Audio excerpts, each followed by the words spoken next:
what are happening in U.S. And I think you will all know what's happening. We just lost the manufacturing competitiveness. So why? Because if you see my first bullet here, we are in a stable situation for the manufacturer since after 1940. Those are statistical data to show it here. And also, in the last 50 years, an employee in the manufacturer remains like a constant. And we introduce automation and introduce new technology. And we adding more price on the product because the traditional manufacturer payroll job simply wouldn't be working anymore. And as a result of this,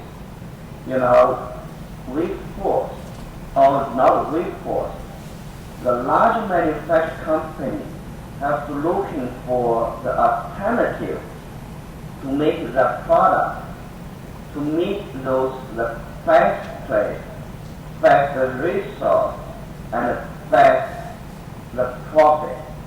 So like GE, Edison, Honeywell, and Rockwell, and for the GM, they also have a new name called AutoStore. So they're looking for the product being manufactured in South America, in Asia, China, and in India. So this is what we call the global manufacturing. And they can have their design technology center in the US, use internet to release the design information and make the product and manufacture product in any part of the world, as long as they can provide the best of those manufacturers and also with the least of the cost. Okay. Is that clear, Howard? That's very clear. Should I move to next?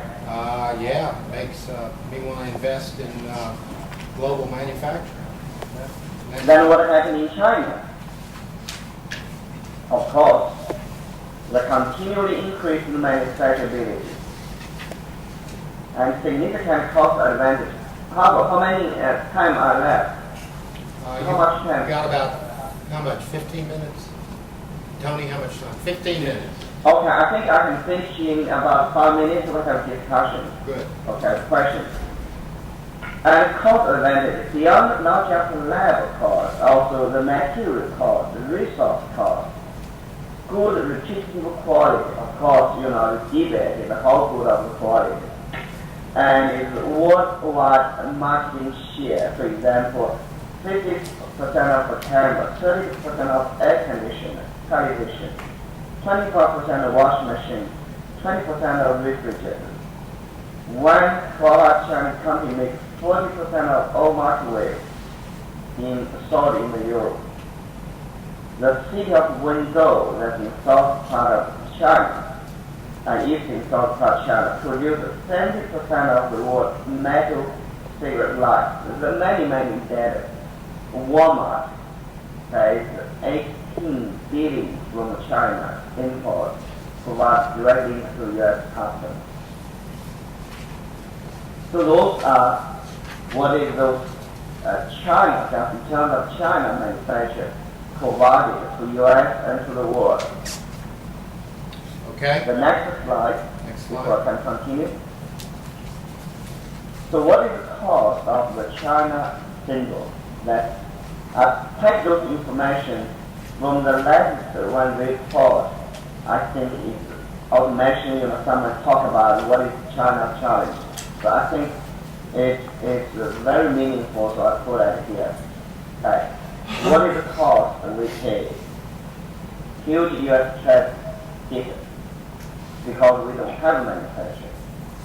Technology involved. The American, we don't invest in technology in terms of manufacturing anymore.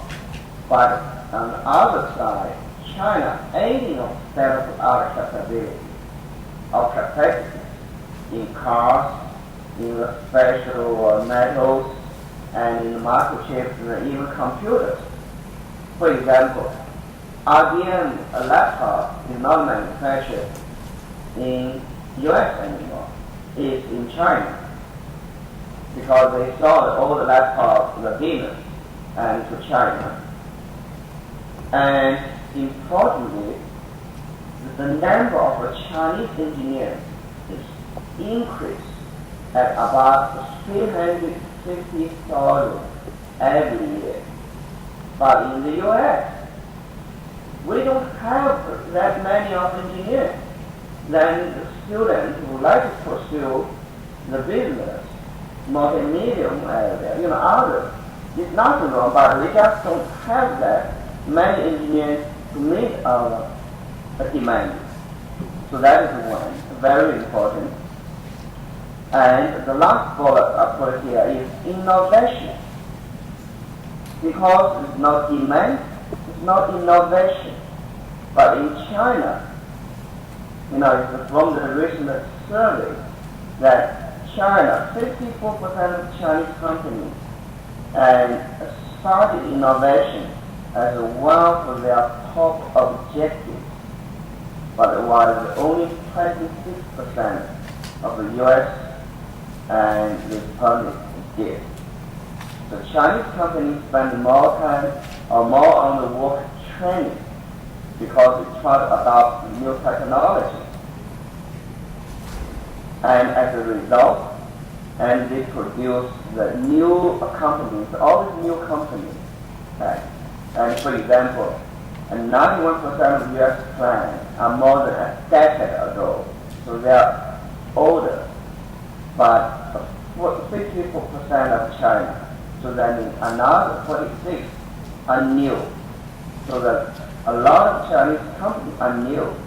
So as a result of that, if you're looking for the last paragraph I put here, the more innovation, better good product, the low cost is driving for the high profit and new plans. So those are the reality we face. So America will surely continue to benefit from those China's expansion, not only China, from South America, from India. But unless it can deal with the new industrial reality, it will suffer a loss of economic power and influence. These are directly quoted from the